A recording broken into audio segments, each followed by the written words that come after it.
Good afternoon, ladies and gentlemen, and I'm delighted to welcome you on our session. My name is Fyodor Kudravtsev, and I will be the moderator of this session.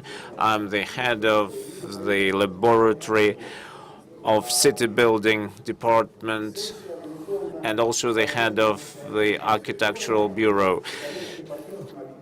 This session is organized by the non-commercial partnership of our architectural bureau, and our session will be devoted to the development of new Moscow territory. But before I introduce our speakers and before I let you know about the scenario of the session, I would like you to take an active part in this session straight away. So I would like you to take those slips of paper with the questions about the keywords. You should have got those slips of paper prior to coming here.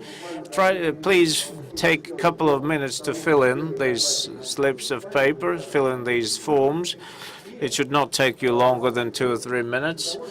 Then our assistants will collect these slips from you and we will calculate the results and we will discuss it in the course of our panel discussion.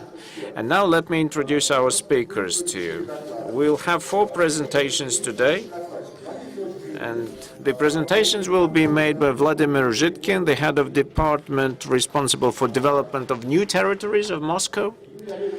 We'll have Yulia Pankratieva, head of workshop number 3 of the city building department, responsible for development of new territories of Moscow. Irina Virbitskaya, the head of City Building Competence Center, and Grigory Revzin, a partner of Design Bureau of Strelka and the professor of the High School of Urbanism.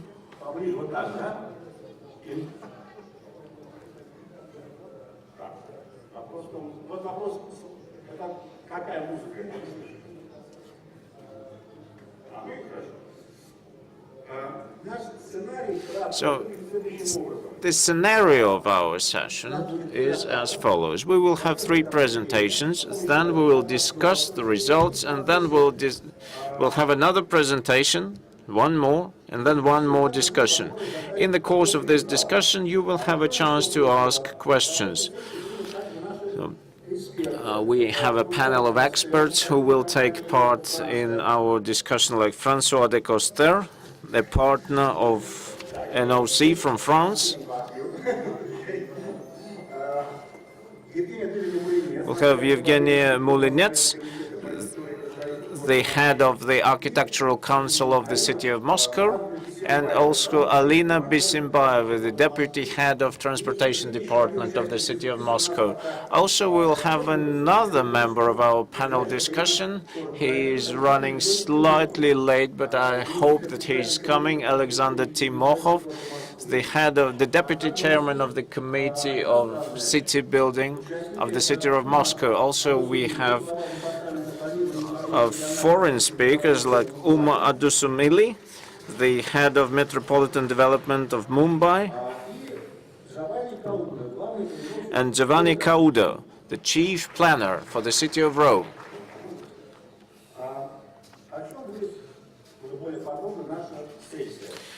So what our session will be about? This session is running in continuation of the discussion that was started 1 year ago at the session which was devoted to the new Moscow region. Our laboratory also made a presentation in the course of this session, and it has become clear that in Moscow we have this so-called momentum scenario. However, a lot of other scenarios are also available there in the market, and our session will be about the following thing. First, we need to decide what do we need to have apart from these high-rise suburban districts that we currently have in Moscow, and what are the tools which can help us to affect the situation. So this is what our session will be about, and I will ask Vladimir to start his presentation. Vladimir, the floor is yours.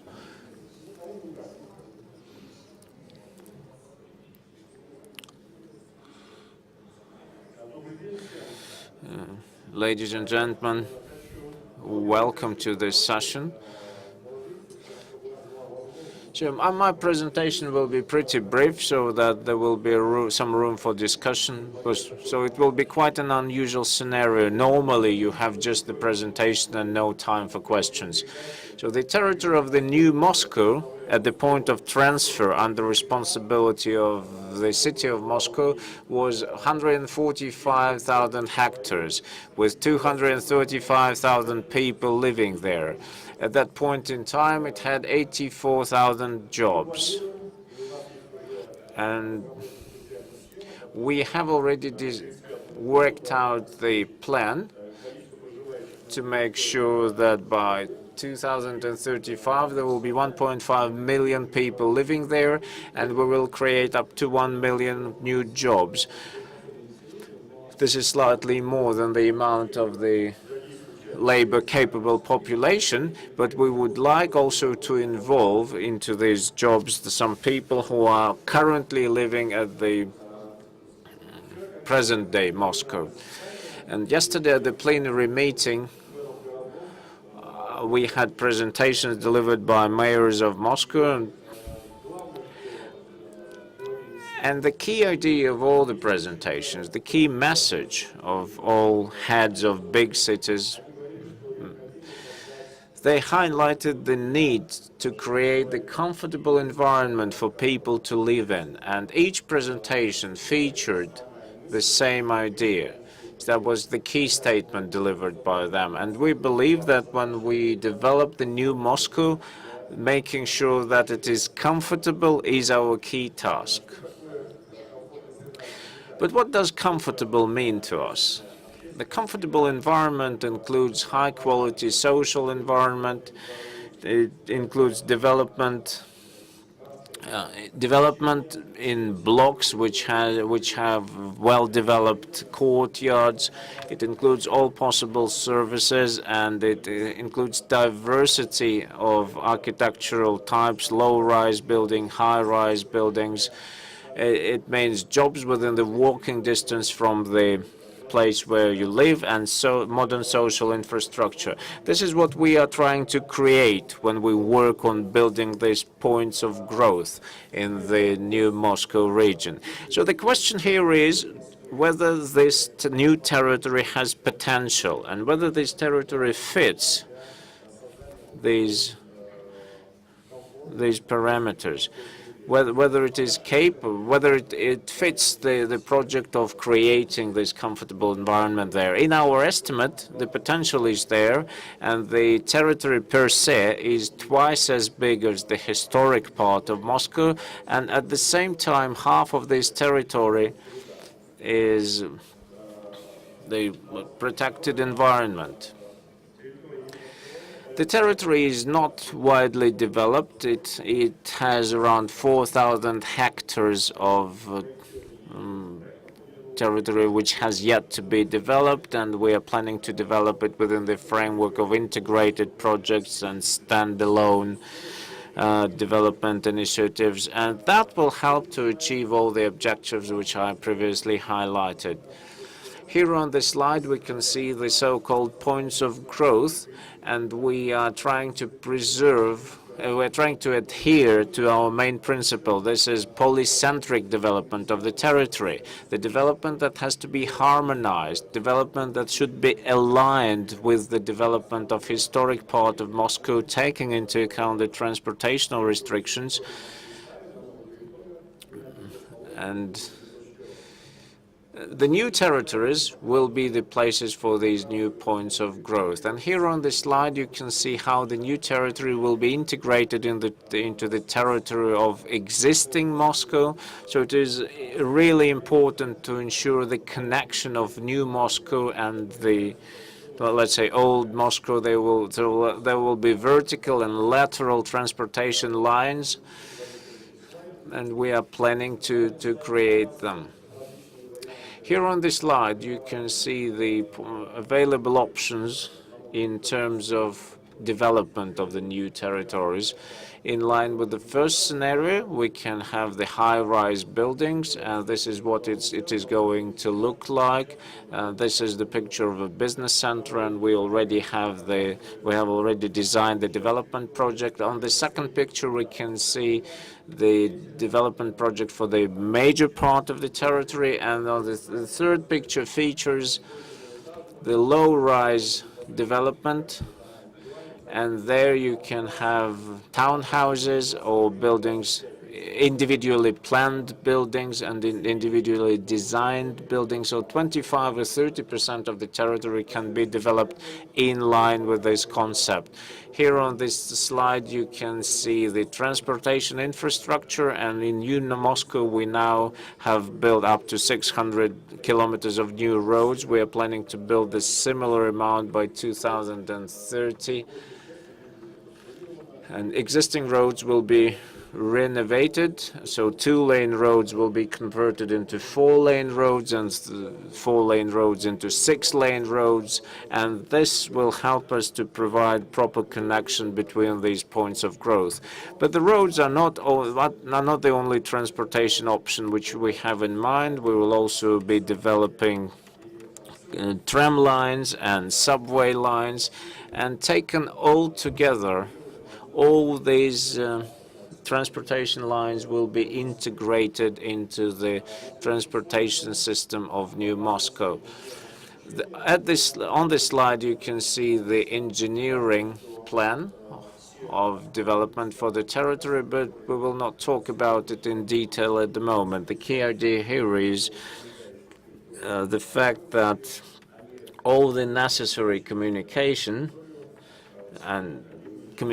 system will cover the needs of historic Moscow and the newly developed parts of Moscow. Now the key idea, how do we make sure that we create 1 million jobs in New Moscow? And so we have started analyzing the situation. We have analyzed the structure of existing jobs. Here on this slide you can see the breakdown of type of activities, breakdown by type of activities, and on the basis of this estimate we will carry on working out our project. We explore various options, and just yesterday we had a meeting with a Singaporean company which starting from 1960 is working on city planning issues. Now this company is operating in more than 47 countries all over the world, doing similar job, doing surveying and planning and designing the labor maps. I think that we will have a joint project with this company, and they will be working on the job structure for the new Moscow. So they will calculate the overall amount of jobs available with a breakdown by types, and they will also take a look at their possible location. On the next slide you can see how the job structure is going to change in 2025 and 2035, but this is just a preliminary estimate, and the key work will be done in the course of this year. And taking into account the present-day economic situation, we have to define the vectors or the main areas of development for our labor structure. So my idea was to highlight the capabilities and the potential of the new territory. And I'm sure that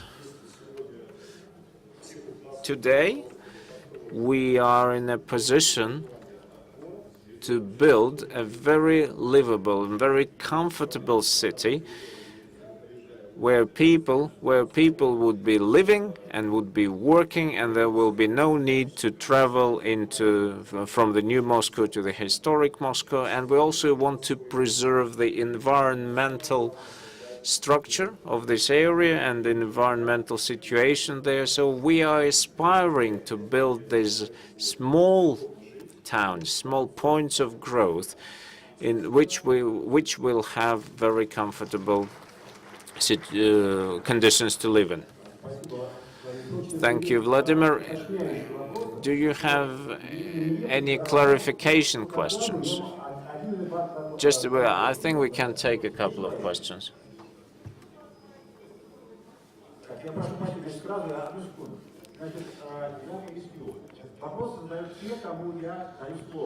So please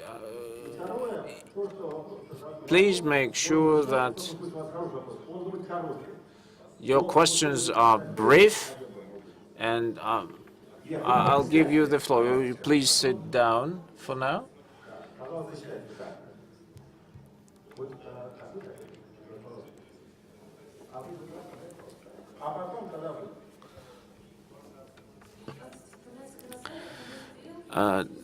My name is Rosali, and I'm coming from Strelka Design Bureau. And the question is, will the Singaporean project also imply development of certain, let's say, companies? Will this project result in outlining the mechanism for getting more and more companies into the new territory, or it will be purely informational, just give a breakdown of jobs and the proposed structure of jobs and their location?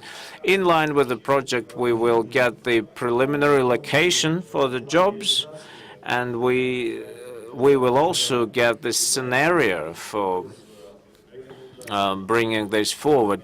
And you're right in saying that without any proposals and scenarios how we can involve investors into this project, it is pointless, absolutely pointless. That will be just mere figures, and that part will be also done by the Singaporean company who will be running this project. Another question? Kievsky settlement, and this is the front line of Moscow development, and we believe that there is a lot of drug addicts there in that territory. Are you planning to survey the territory? Are you planning to take a look at this territory before you plan to do anything with it? We're planning a visit to your place in February next year, so get it prepared, please. I think we should move on, and there will be time to ask questions afterwards. And now I would like Yulia Pankratieva to take the floor. And Julia, the floor is yours. Good afternoon, dear colleagues. Good afternoon, colleagues, and I would like to underscore that we work very closely with the Department of Development of New Territories. Therefore, some of the slides may look similar, but at the same time, we are talking about one document which is called Territorial Scheme of Troitsky Novomoskovsky Region. Therefore, don't be surprised. And the idea of developing these master plans came from the following source. And when we included this territory in the territory of Moscow, then the authorities decided to have a master plan to develop not only Moscow, historical Moscow, but the new areas. And the basic parameters for this were underscored, and by 2025 we will have 35 million people living in the territory, and what we have in common with the Department of the Territory is the creation of the jobs at this area, and this is the key challenge for us. And this graph, which you have already seen, it demonstrates in general what we have from the analysis carried out with regard to this territory and the existing infrastructure, and the potential points of growth for further development to benefit our economy. And our team worked, and before yesterday we met with the international committee, and our international colleagues said that if you want to develop the jobs, you need first to talk about the actual businesses performing in this area, and we have made an assessment of potential of these businesses, and then we identified certain features like creation of administrative and educational clusters, and there is some history and potential to develop there, and a cultural one. And then we need to develop the industry, the businesses there, and there are a lot of places for it. We have the railway crossing this area. We have a central ring road going through it, and there are some existing businesses, factories, and we are going to support also the agricultural activities there. And so we have 3 clusters identified for these activities. As for the structure of the employment in the newly acquired territories, I would like to underscore that if we look at the proposals which we have and we promote and which we put as a foundation for the development of territorial areas, we have some significant agricultural element and industrial element, and services is the next sector where we need to exert our efforts. There are some shortage of services there, and the development of them will ensure comfort and a friendly environment for residents of these areas. And you can look at this chart from another angle, and you can see the number of people, the density of the population. So this expanse of this area is specific, and yes, Moscow is going to expand by according to a belt-like principle, and there are some prerequisites for such development, and there are some issues to licenses for new sites, but knowing the existing situation and the potential of it, we still anticipate the polycentric development in the first belt, first zone of expansion, and we will create employment opportunities there, and not only they will be oriented to the new Moscow, what we call it, but Moscow region as well. And we are going to create new highways to Vidna, Odintsovo, and this Moscow region areas attract a lot of employment, and there is some discrepancy, disbalance in the southwestern part, in Butovo and Soltsovo, where the number of people exceeds the opportunities of employment.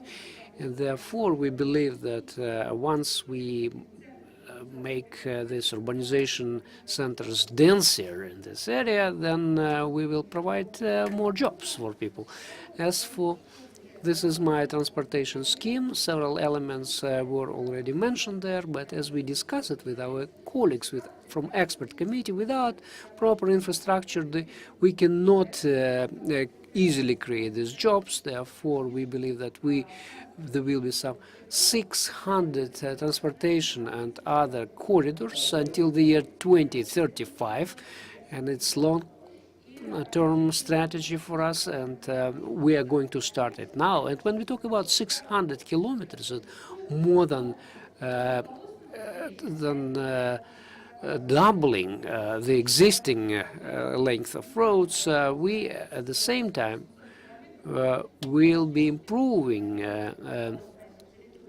also the existing roads and expand the number of lanes and the road network, which will be much denser, and it will vary depending on its location. Say closer to our employment centers, it will be higher, and closer to Moscow, it will be 8-10 kilometers per square kilometer. And other areas where the urban development is not that dense, it will be 4-5 kilometers of roads per square kilometer. Another emphasis will be done on the development on public transportation, and we have an appropriate program for it, and we have several corridors identified to the construction of metro there, and currently there are no metro there, and the first station will be built, and the first station will open next year. But we believe that in our prediction anticipated period, we will have the entire line built there, and we also will have specialized lanes for public transportation on these roads, and there will be also some rapid train area and this rapid bus communications, and they will cover the entire territory. And another point which I need to mention, that without which the development of this territory is unimaginable, it will be the development of railways. And current railway transportation development program is used, and some elements of them are implemented in our plans. There are 2 lines of railways there, but we will have around we will have 10 existing railway stations, and definitely it creates a significant potential for the growth of industrial areas there. And again, I would like to draw your attention to the structure of the public transportation use. It's not that detailed, but still, if you pay more attention to my slide, more than 40% of the existing population use their private cars. So we believe that after our policy is implemented, after this corridor are commissioned, then we will have some reduction in the use of private cars, and by the year 2035 we will reduce the use of private cars by 2 times. And because this number of cars will grow from 500,000 to 1.5 million. And another factor which is of principal importance for us is the proper treatment of the cultural heritage, that we need to preserve it. It is not just reserved areas or conservation areas. These are areas of great investment potential, and I will explain what we are going to do.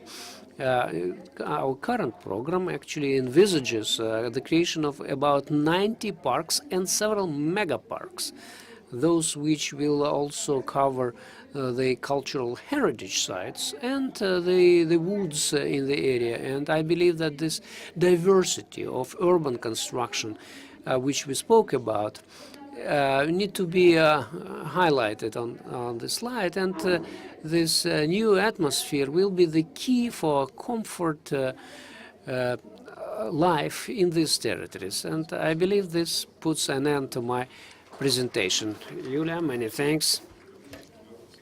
So I would like all speakers to be on equal footing. 1 or 2 questions we can take. Can I get the microphone, please?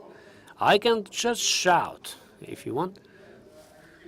Alexander Muratov, KB Strelka, you said that this new development centers will be developing, and then all other charts somehow should be integrated with this, but I don't see that in your presentation. What are the mechanisms of building these centers? Can you enumerate them? Well, if you are talking about the first slide, where we have these development points, economic development points, and then when we speak about residential areas, these are different. And the industrial points are not the structural elements for this housing construction. But you see, the commercial real estate actually should be linked to the railway. Yeah, well, I'm talking about this first development belt. And another point, I believe that you have some other question to ask. What are the main principles of building these areas and of growth points? Is self-sufficiency of this urban development. It means residential areas plus employment opportunities. It's understandable that every center will have its own emphasis on a particular activity or some business, and every center will have some variety of employments. And the second principle, and third is all infrastructural elements should be present, transportation, cultural sites, apart from residential areas. And in addition, these centers should be interrelated. Therefore, we will follow this pattern. And I will allow myself to ask you a question, Yulia. Can you tell me, when developing these plans, what was the objective formulated for you? It was just open-ended question for us, you got a carte blanche. What were the objectives or a statement you followed?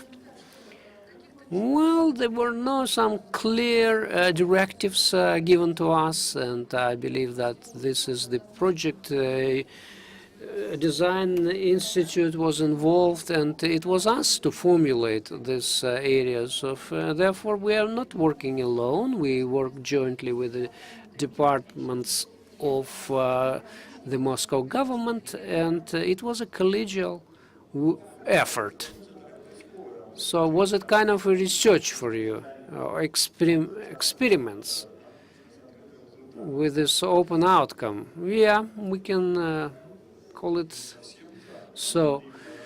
Not exactly. We have some certain parameters which were set in advance. The number of residents there, the number of employment we need to create, and how to interconnect them. That was the result of our concerted efforts of Moscow Architectura, our research institute, and this management of Moscow. But what about the quality, for instance, parameters? If we're talking about should it be a garden city or a satellite city, or they didn't say, there was no message like this. We had two parameters which were basic, but not structural.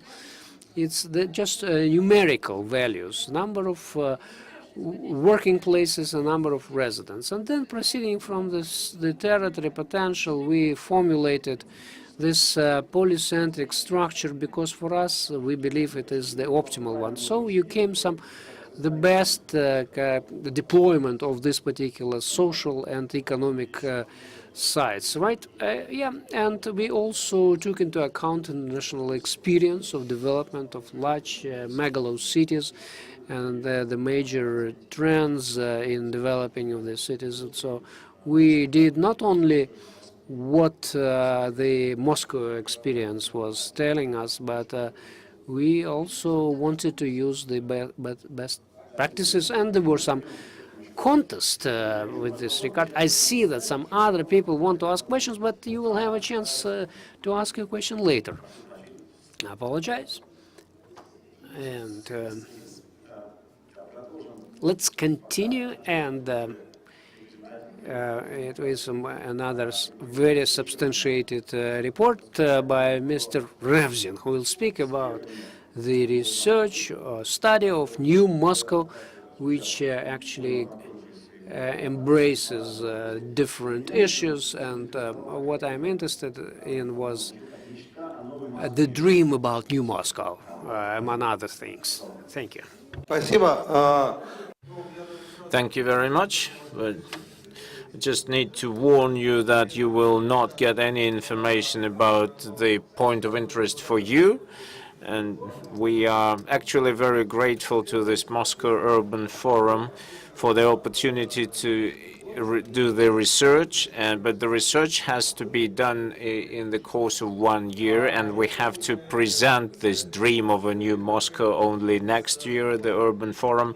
And today we have to represent the things as they are in the new Moscow. And my presentation is not only devoted to this subject, but we will be talking about the idea that underlines the new Moscow project today. So you were talking about the city, the garden city, or a satellite city. But the thing is that there is no clearly defined concept or urban concept for the new Moscow. So we don't know what it is, whether it is a country, a garden, a satellite, a suburb. What is it? So that has been left out of the scope of the professional discussion. And it might seem that there is no such idea and no such concept as it is, but there is just an idea to distribute jobs and living places, jobs and homes evenly through the territory. But this is actually not the case. There is a concept, let's say the self-emerging concept, for the new Moscow, and it is not very well publicized at the moment. Well, first and foremost, we should take into account the fact that new Moscow emerged in a certain political situations. So that political situation resulted in resigning of Mr. Lushkov and nomination of Mr. Sobyanin to the position of the mayor, and Mr. Lushkov was acquiring new territories for Moscow, and in 2008 he launched a program of building satellite cities, which has resulted in a conflict with the governor of the Moscow region. But Mr. Lushkov was running out of place for development, so he was asking for more and more land which could be developed, and then this developed land will be sold to people. So it was a purely economic idea. So Mr. Medvedev has agreed to add more territory to Moscow. And Mr. Lushkov, when talking about why we need this, why do we need to acquire more land, why do we need to build satellite cities, and the need is because Moscow is overburdened and over-congested, overloaded. So that was the justification for the acquisition of the new territories. But expert committees, including the institution of master planning, they had a different task. They had to justify the statement of Moscow being overloaded. They have had to find some arguments to support this idea. And they have used the idea, they have used the fact that Moscow is a combination of several centers: administrative, financial, trade, entertainment, scientific, cultural, educational, and medical center. And this is why Moscow is overloaded. So we will relocate these centers and form some new ones. And Mr. Medvedev always treated all experts with respect. And this idea, which is actually a commercial idea, this is a commercial project for developing new Moscow, so he tried to take this idea seriously. So if Moscow is indeed overloaded, then let's relocate some new functions to the new Moscow. So we need new Moscow not for the purpose of just grabbing more land, but just to create new reality in Moscow. And from the urban point of view, that looks quite doubtful, and I'll be quite frank with you, because now the perception of Moscow is of an industrial city, so one territory per one function. But the idea of a sustainable city dictates that the more functions the city attracts, the more sustainable it is. So if we take medical function or educational function, financial, logistics, or scientific function out of Moscow, it's not going to do anything good to this city. So this idea just from the expert standpoint, is not very convincing. Even more so, it looks like if we relocate all these functions, taking them out of Moscow, what is Moscow going to live with? So it's not quite the right idea. But anyway, this idea was accepted, and we decided to relocate these functions, taking them out of Moscow and placing them into the territory of a new Moscow. So then, the following thing happened. This idea was transformed in the following way. So we are about creating the clusters in the new Moscow. And within the framework of this concept, we will be creating some centers which are based on one function, like administrative, logistics, scientific, or educational. And these functions create jobs, and then residential areas will be placed next door to these jobs. So this is the idea of these satellite towns, which perform a functionality which was taken out of the Moscow center. The second idea is about the balance of jobs and residential areas or apartments. This is actually a very interesting point if you cast a look from a side at it. So on one hand, and you would well remember this, when New Moscow was included into the territory of Moscow, developers were very enthusiastic about it, especially those companies which already had some land there. But all experts who used to deal with these matters before were saying that a wrong piece of estate was actually added to Moscow. So they were. I cannot say that this idea was very well accepted by the expert community. Then there was a tender. And the similar thing happened in the tender. It featured very interesting ideas about the city agglomeration, but nobody actually had any bright ideas about what to do with this extra territory. So there was no concept of a new Moscow per se. But this new Moscow is a fantastic challenge. And talking about the development drivers for Moscow, this growth and this new land that Moscow has is an immense driver, and if we can work with it well, that would be a good, let's say, complement to us. Imagine a medieval state which suddenly acquires a big piece of land, so he has to work with this land, he has to develop it.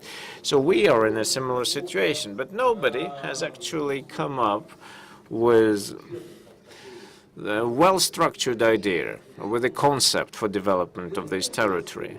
But miraculously, we are in a situation when this model is not in line with the market, and it is not being driven by the market, but it is being created administratively.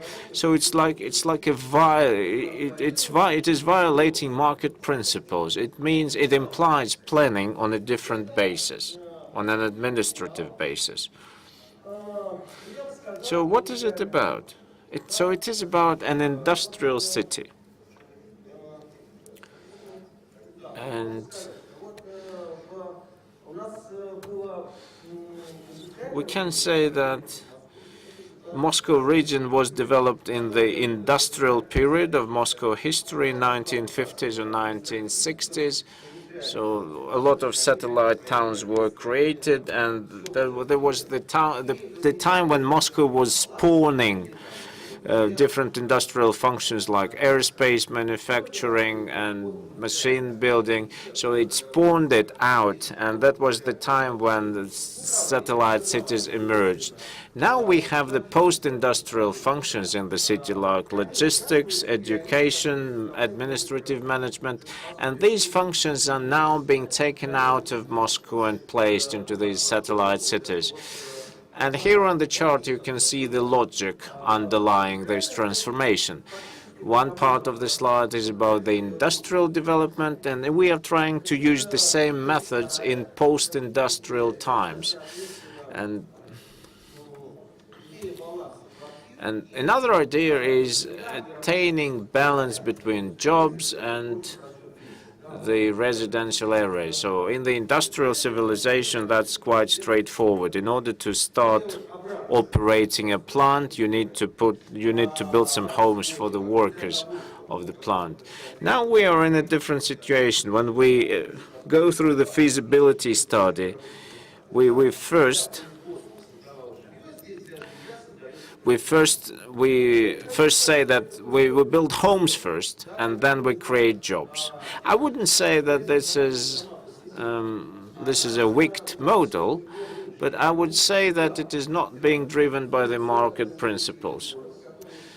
In the ideal case, all this functionality which is taken out of the center of Moscow and is redistributed between these satellite cities is the ideal situation for 1960s. This is how all the satellites of Moscow now appeared, and that's a challenge to us. It is very interesting to take a look whether it will work out or not, and whether it works out at all. And the key danger here is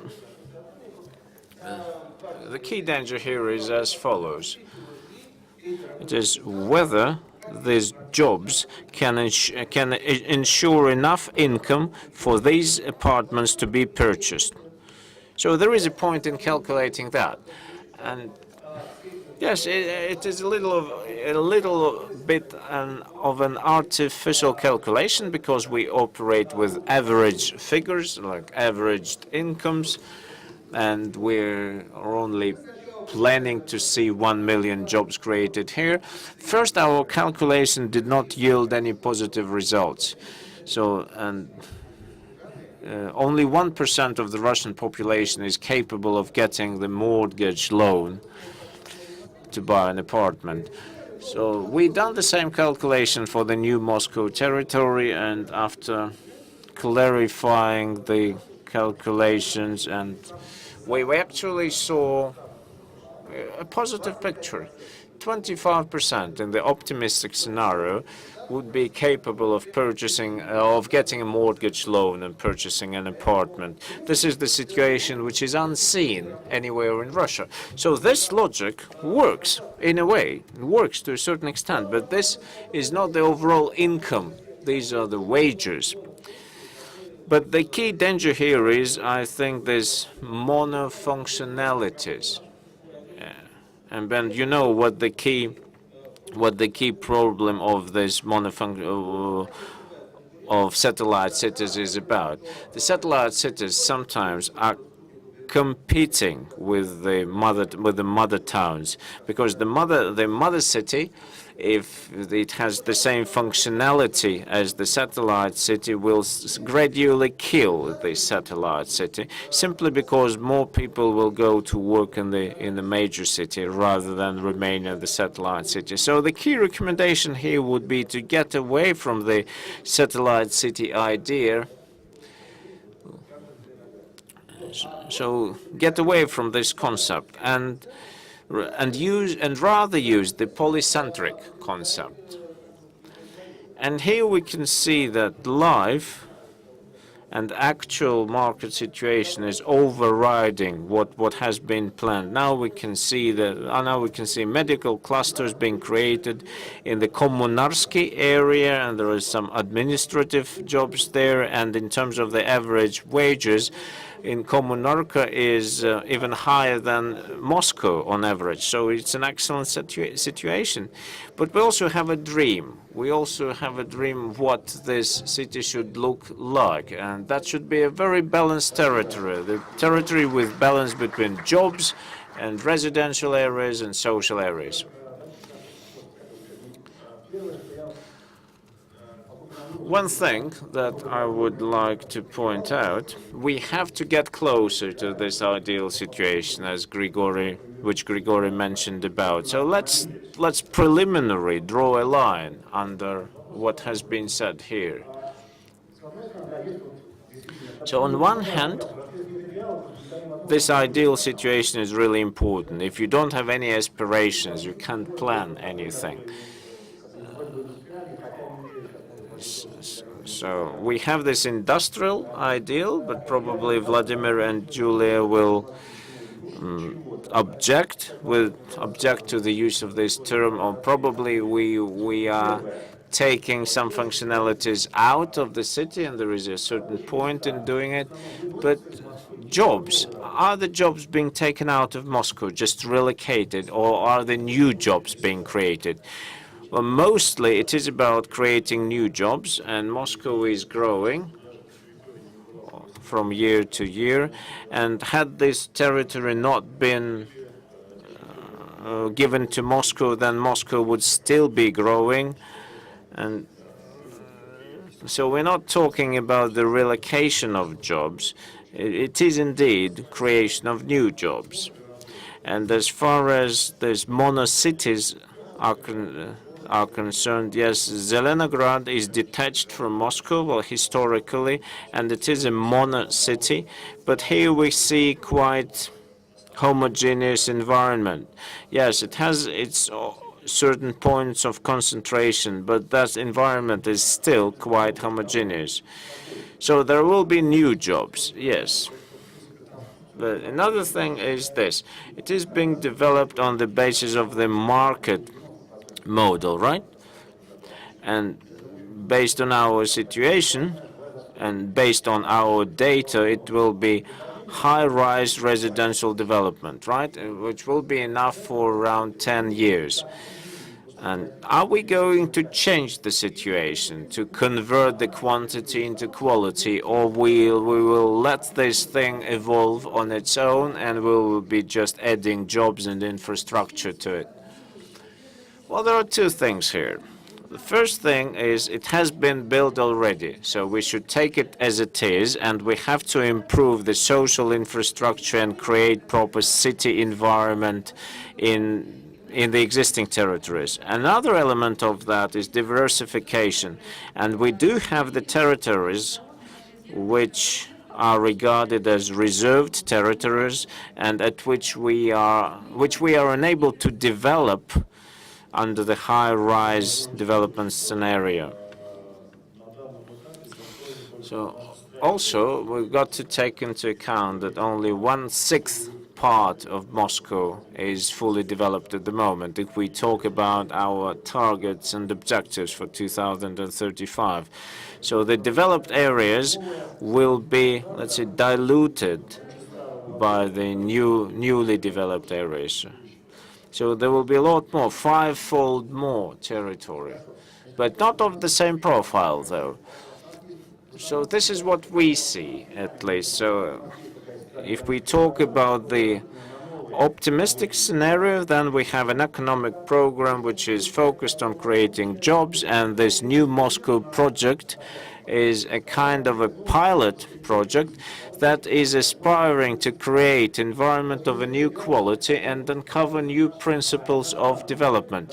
So in line with that, I would like to ask our foreign colleagues from Mumbai and from Rome, and please correct me if I'm wrong, I believe that Mumbai has an experience in creating this large-scale project, the new Mumbai, within the framework of which some functionality was relocated from the older city into the new ones.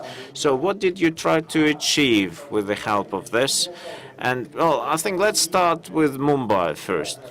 And as far as I know, in Rome in 1960s, there was also a large-scale project in Rome within which the administrative buildings were relocated to the eastern part of the city, but the project has not been fully completed. And the question here is, has the city felt any impact of that? So probably that project was not so painful for the city as it was. When you asked the question, we told you that we are going to build new job opportunities, and we are not taking the employment slots from Moscow and relocating them to the area.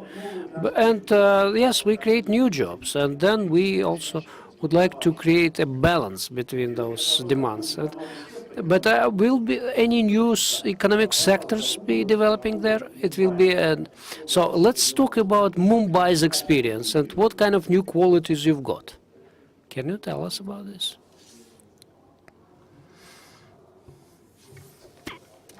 On the project of New Bombay for 15 years. It's a new city and it's not part of Mumbai municipal area. It's an independent city, but right adjacent to it, exactly the way you have New Moscow.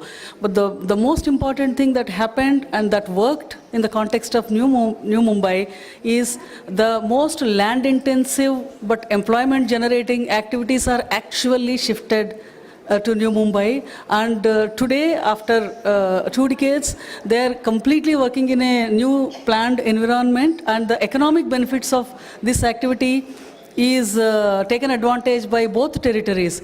What happened in the case of Mumbai was, by an act of legislation, all the wholesale markets were debarred from operating in Mumbai after the new market was constructed in New Mumbai. So the government forced these activities to go. It was resisted for a long time.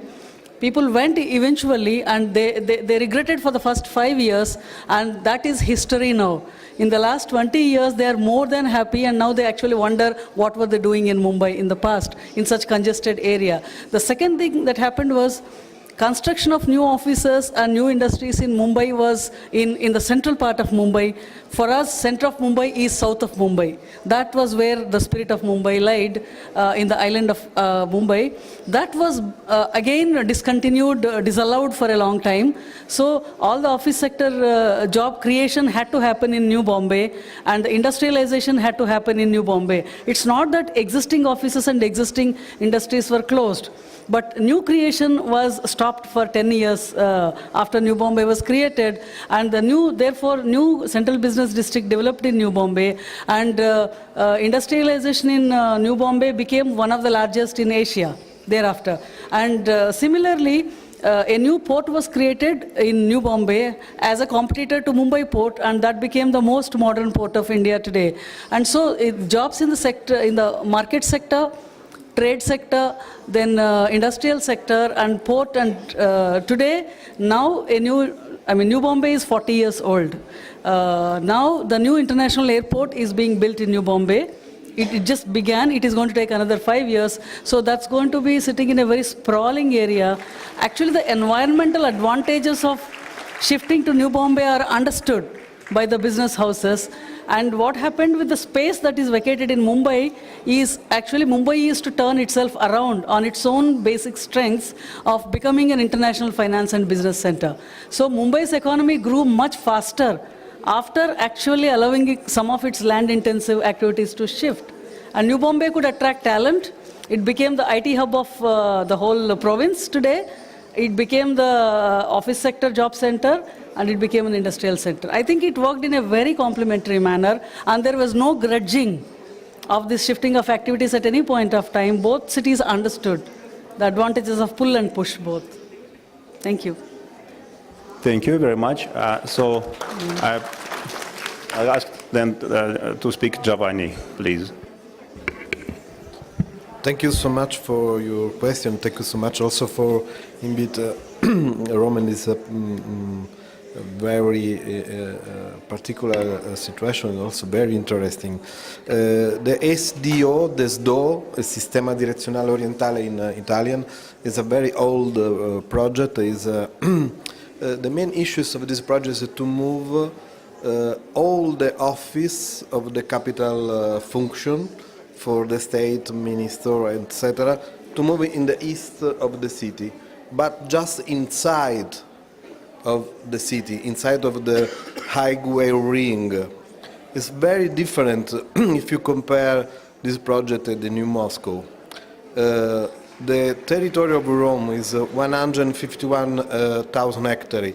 It's the same of the Moscow actually. If you look at the New Moscow, 158,000 is big, is large as Rome. It's very different if you compare the two, these two projects. In the same time, the program, this SDO, this old project is completely failure. Completely failure. In the 2008, in the new structure plan, the municipality decided to erase it, to cancel this project, and shows a polycentrical aspect of the cities. Shows 18 different new centrality, nuove centralità in different places of the territory, and shows to transform the city that is built, there is the existent city is not to choice to program a new city in the other side of the territory, but to change the city inside the city where the people live, of course. This is a very big issue at the moment in Rome. Probably my question for this debate it is, of course, it's important to debate the New Moscow and also the project for New Moscow. But what's happened in Moscow if you build the New Moscow? For me, this is the very big question. It's not very clearly in the debate if you have an answer. Thank you very much. Спасибо. Вот действительно был интересный. Yeah, these are two interesting examples, and our Italian colleague asked an interesting question. Yes, what will happen with old Moscow and after the new Moscow will create? What is the relation of the development of new Moscow and what will be happening with old Moscow? And he actually said that he will be watching what will happen with new Moscow. But as for the old Moscow, our task is to integrate these two developments, that the old Moscow should complement this new developments, and we would like to see the reverse reciprocating traffic, because normally our Moscow morning traffic is inbound, but we would like to have outbound traffic in the morning, and this will alleviate our city traffic. But we are not only creating new working places. You see, the old Moscow cannot allow to build some industrial parks, and historical center of Moscow is not ready to house any large innovative industrial projects, but our new Moscow will allow us to build several latest industrial parks. Okay, I will also remark that Alexander Timokhov joined us. He is deputy head of the Committee on Architecture of the city of Moscow. And the social economic situation in Moscow was actually discussed. And of course, we can dedicate a particular session to each of these issues, but I would like to draw your attention to the following issue. Moscow region started a new image of the Moscow region cities. And this is another approach to the development of the cities.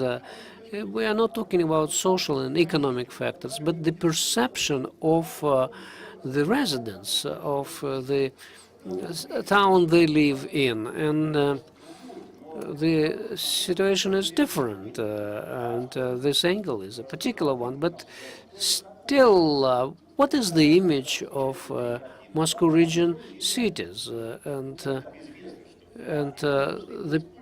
Those images you presented are well known. They provide the basic understanding of this new developments, new residential areas or industrial areas. But Alexander, can you just explain this at the architectural level of those new Moscow? What are the latest? What is the latest update about it? What are the new architectural ideas? Well, I can give you a simple answer. We don't differentiate between old and new Moscow from the architectural point of view. The main idea, which is pursued by the chief architect, embraces the entire territory of Moscow, and this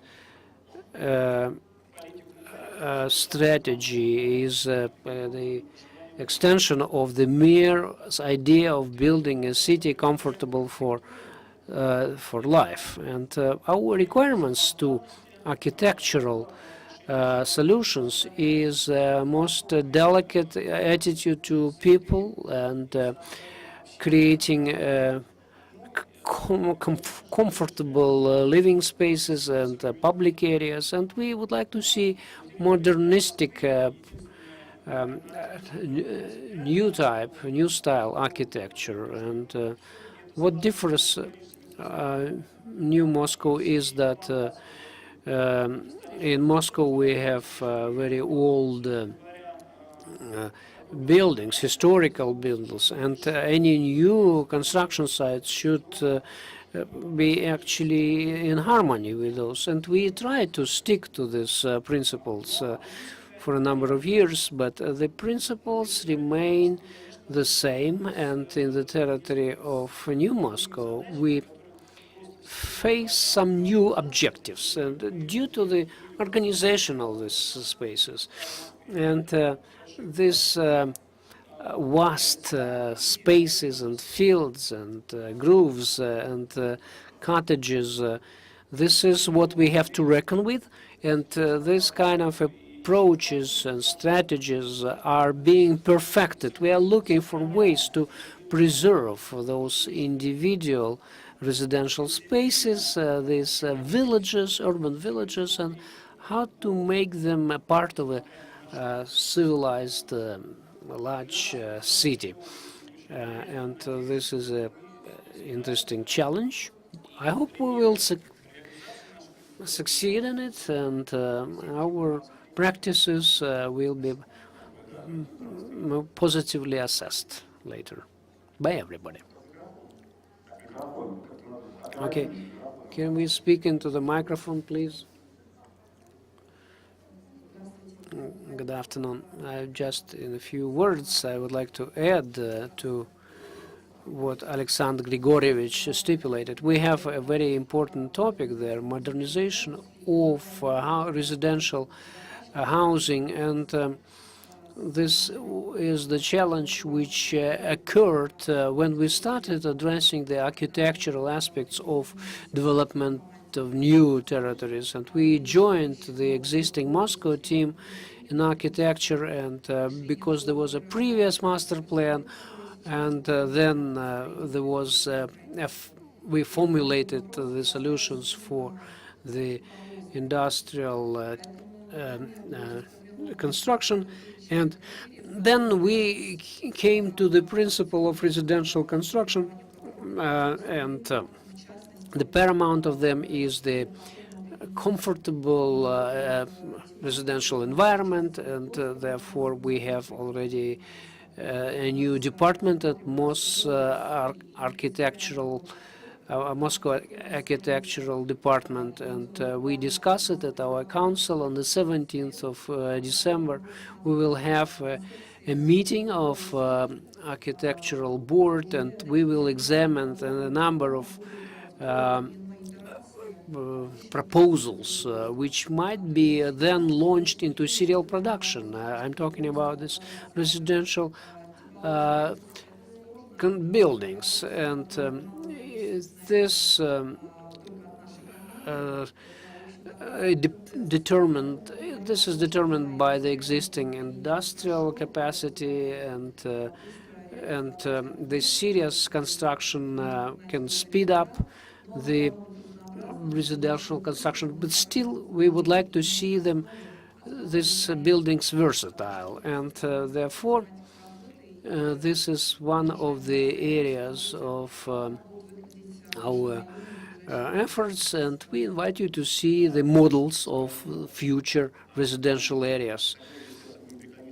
Thank you very much, and we are coming to the final stage of the discussion, and we are talking about practical steps to move forward in these issues. And we still have some obscure picture, and it is quite controversial, in my opinion, because Alexander Grigorьevich is saying that the goal is creating a new city, which is full-fledged. It is not the countryside. You see, it will be a city. But what we saw on the scheme, it is just a selection of clusters and with the landscapes where people will go for recreation. But still, it becomes an open question for me. Will it actually a city? It's clear with the industrial development, which is needed for. There will be new jobs created there, and people who live there will not go to Moscow. And even you expect that Muscovites from old Moscow will travel to these sites. And then my question will be, who will be working in the shoes then in Moscow? It is a topic for another discussion.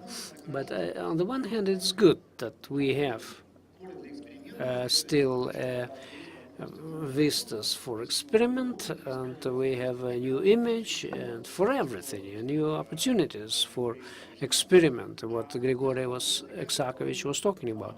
But then you spoke about serious housing residential buildings, and that is a questionable thing, in my opinion. So who would like to add a few words to improve this picture? And then I will give the floor to Irina Libitskaya. So I will be short, you see. I couldn't include in my presentation everything, but we proceed from the notion that new Moscow will not be a city. It will be an area under Moscow management, an area with woods and fields, and it will be still a kind of not an urban area per se. Good. And now Mr. Antonov wants to say a few words.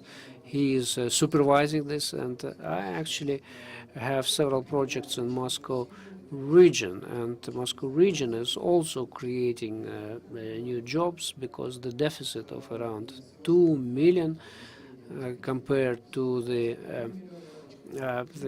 rising population, we need even to have 2.5 million jobs, and I believe that Moscow region and Moscow are equal in population and potential. But in 20 years, we plan to create 1 million new jobs, and we will house 1.5 million new residents. It means we need to create 50,000 new jobs a year, and 75,000 people will require 2 million square meters of housing. But can you, in 2 years, how many new jobs you created, and what was the increase in residential spaces?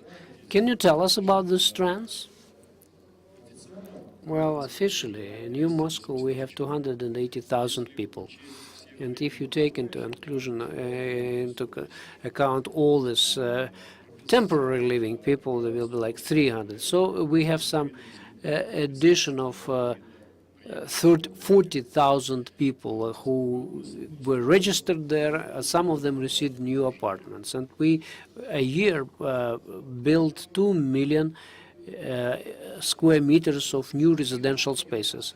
So it means that you follow the declared plans. Yeah, we need to. So there is some lag in implementing this. But as for working places, 14,000 new residents, those who registered then, and we created 65 new jobs there. So we behind 2 times behind the plan. No, in 2.5, the plan was to create 125. You see, these numbers will grow. These are the initial 2 years, and then it will speed up. And you said Moscow region and new Moscow, but the project cost 7 trillion rubles until the year 2025, and 1 million new jobs and 1.5 million people. But out of the 7 trillion, 1.5 trillion should be invested in infrastructure, and we need this money. And the question is whether we will have these funds to build metro and social centers and engineering capacity. So when we talk about different sites, areas, we need to take into account the availability of resources. Just one more comment. The jobs will be attracted by the infrastructural facility. 2 years ago, we had no subways in the new territory. Now we do have subway there. If we keep the pace of this transformation, then more and more jobs will be generated there. Okay, thank you very much. And now I would like to give the floor to Irina Verbitskaya. She will tell us about the possible ways and possible solutions for these issues. And at the previous conference, our foreign experts have outlined the key issues. So, one question was asked. One question was asked after they traveled to the new Moscow: do you have the city building concept? And I took a long time to explain, and yes, we do. And another comment from our Chinese expert was that the market is more powerful than the plan. So it is indeed very difficult to overcome the market conditions and market trends. So let's start thinking along the lines of how we can change the situation. First and foremost, I would like to make a reservation. We are talking about the processes of the city transformation, urban transformation, but our discussion takes place in the framework and in the condition of the lack of answers to 3 important questions. First, why does old Moscow need the new Moscow? The second question is, why does the city agglomeration needs new Moscow? And why does the world and the country need the new Moscow? So without finding an answer to this question, we keep discussing this thing. And as previous speakers have highlighted, we don't know what new Moscow is. From the legal perspective, it is part of Moscow, but actually, this is the territory that can provide enough, that has enough space to accommodate 10 Liechtensteins. So on this territory, we have only 3 cities.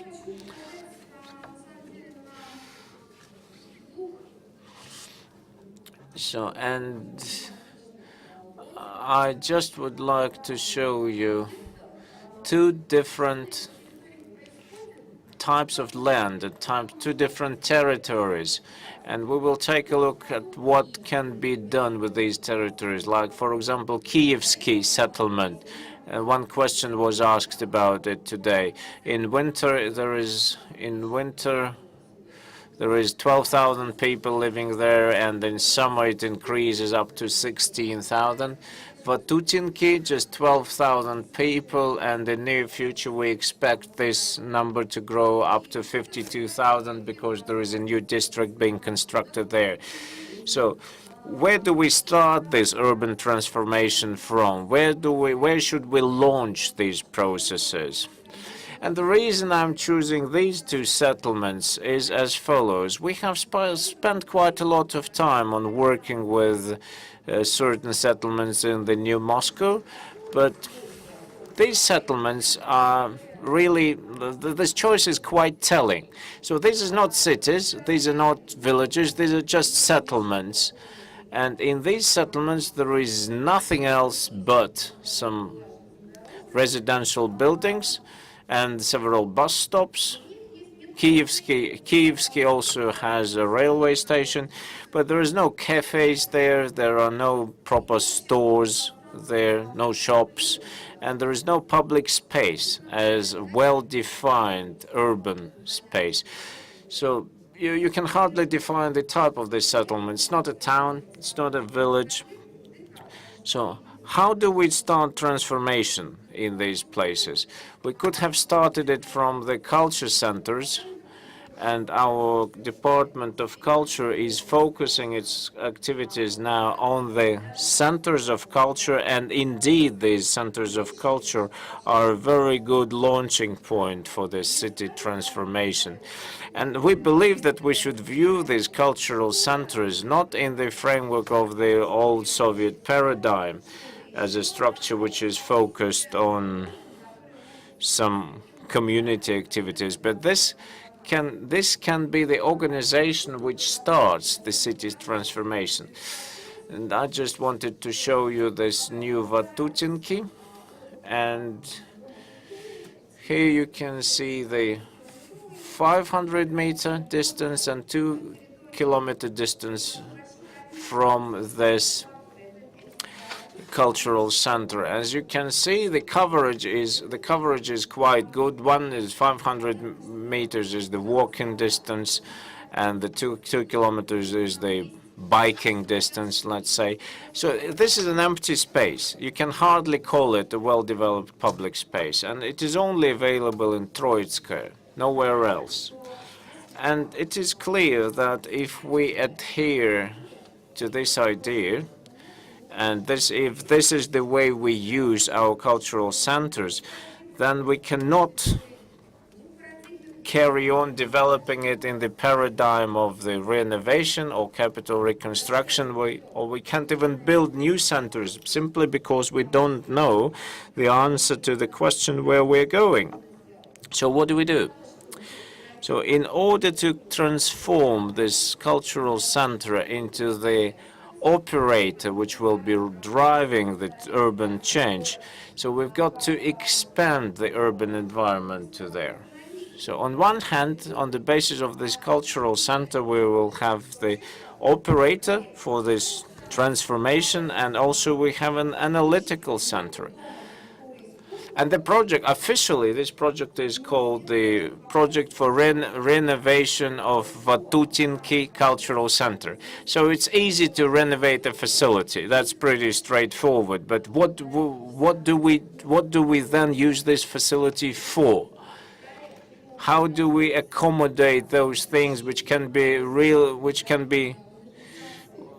easily accommodated into this cultural center? How do we convert this cultural center into the operator of the city transformation?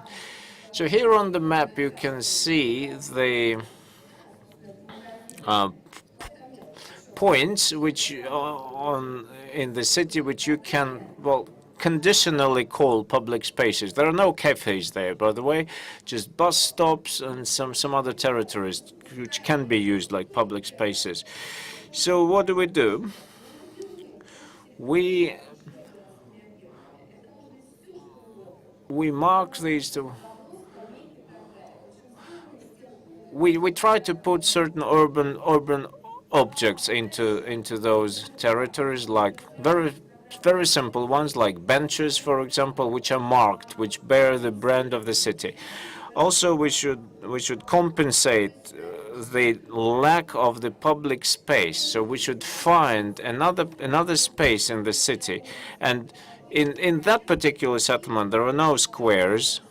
There are just several bus stops and several driveways, and that's it. That's the infrastructure that we are talking about. So we have to expand the public space. So we will create some squares there, and that will be the starting point for building the proper urban space. So we do understand that we have to reprogram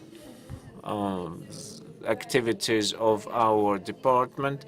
We'll have to modify the reality for it. Let's put it this way. We'll add some more activities which will be based in this cultural center, and we believe that this will reload the concept for this cultural center, and it will bring more creativity into the life of people who stay there. And the design of the actual cultural center is the finishing point. But there are two important matters. This Kievsky settlement is a great example of irrelevance of some municipal or administrative models related to urban development and urban transformation.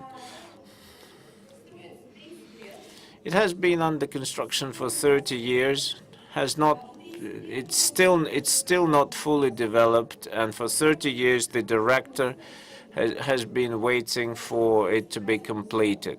Kievsky would like to be converted into the proper settlement or proper town.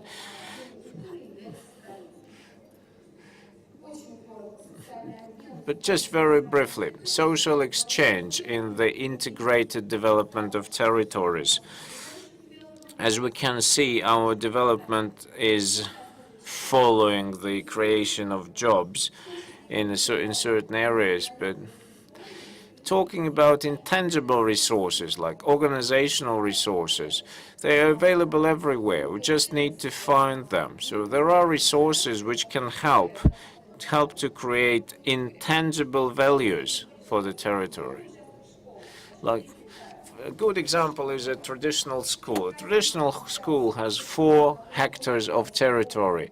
Certain functionality of a school can be given to the city, like, for example, sports and sporting activities, and the school will be left with the minimum required territory. Similar things should be done to the residential areas, because if we follow the standards and we place all the functionalities in the courtyards, then we'll get a very big fragmented territory which is just slightly developed. So all these functionalities will be condensed in the city, and this will help us to get one facility which will provide accommodation for functionality which was traditionally taken care of by the school, and it will also accommodate activities which normally take place in the courtyard, because we want to preserve the courtyard only for the inhabitants of a specific residential buildings. And this approach will help to create extra resources, especially within the framework of uncertain economic process and volatile economic reality we live in. And the third tool for starting the transformation is, in my point of view, is the most important one. So here on the slide you can see the work that should be done regarding development of a territory, no matter what you do, whether you develop 3,000 square meters or where you just develop a school. So in order to perform all these operations and in order to do all this work, we have formed a consortium of experts, a panel of experts which can cast its expert opinion regarding development of certain territories. And this is what I think will be done in relation to development of New Moscow. Thank you. Well, in reality, we are running slightly out of time, but I think we can take 5 minutes to complete our discussion. How many questions do we have from the audience? Well, quite a number of questions. Okay. So if we give an opportunity to speak to one of you, then others will be offended. So it is difficult to embrace unembraceable. So, but do we have extra 10 minutes? So our organizers say, no, we don't. Well, let's find out. How much time have we got? So 5 minutes. All right, we have extra 5 minutes. And all right, we'll take a couple of questions from the audience. Deputy from the Marushkino municipality. My name is Olga, and I have a very brief question. What is Marushkinskoye Logistics Center? What is it? Because planning this center would impact our planning as well. And now as a deputy, I have no idea what this logistics center is about. So there is some uncertainty here, and there might be some misunderstanding. We have Vnukovo 3 logistics center, and inside this logistics center there is some manufacturing. So what do you mean when you say logistics center? Well, given the fact that you already have a logistics center, but those are manufacturing centers. So given the fact that you have the center already, so we have conditionally called your area as the logistics center simply because logistics activities is concentrated there. Anybody else? Yes, your question from you and from... My name is Antonov Oleg, and I'm an architect. And I would like to see Moscow expanding further and matching the borders of the Moscow region. But in the given situation, the question is, are we working on the plan to expand Moscow even further together with the new, and do we have any aligned plans of development of Moscow region and Moscow? Yes, we do. And we are currently preparing the master plan, the development master plan for Moscow and New Moscow. And so our chief contractor is the research institution of the master planning, and we also have the research institution for Moscow region working for us as well. And the point of involving the organization from the Moscow region is exactly to align the plans that we have. And also our experts are being involved into the zoning and planning of the Moscow region. And one of our research institutions is participating in this work. And in summer, there was a law on strategical planning and zoning, which was passed. And I think as far as certain areas are concerned, we will work out joint development plans. However, no specific decision has been made. There were 2 questions here, yes, and 1 question over there. That's it. Here, I'm just an outsider, I just came. My feeling is that the debate is missing a vision for Moscow.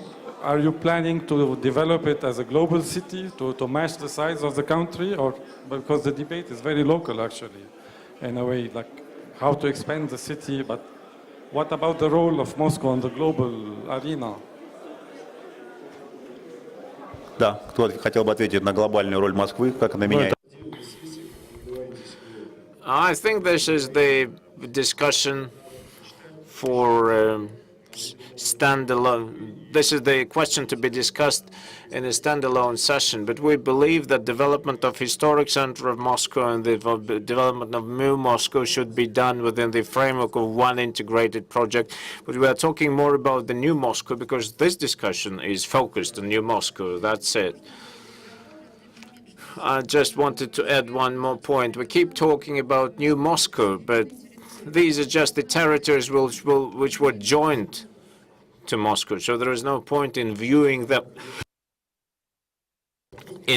separately. No, also I wanted to add a point.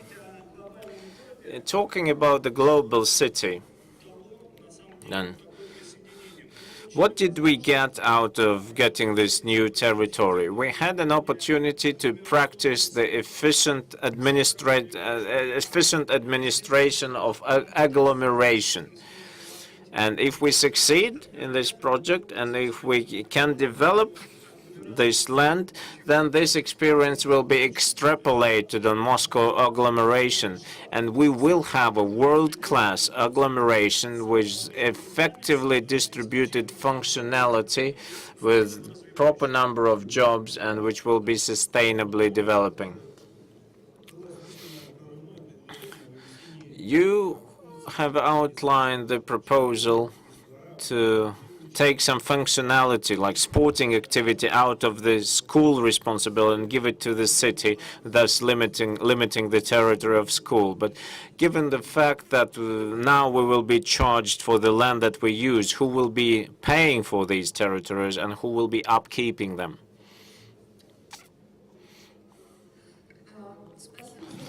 Well, thank you for this question. These are the municipal territories, but the key idea of this proposal is to make sure that these are different areas which become part of the city-urban environment.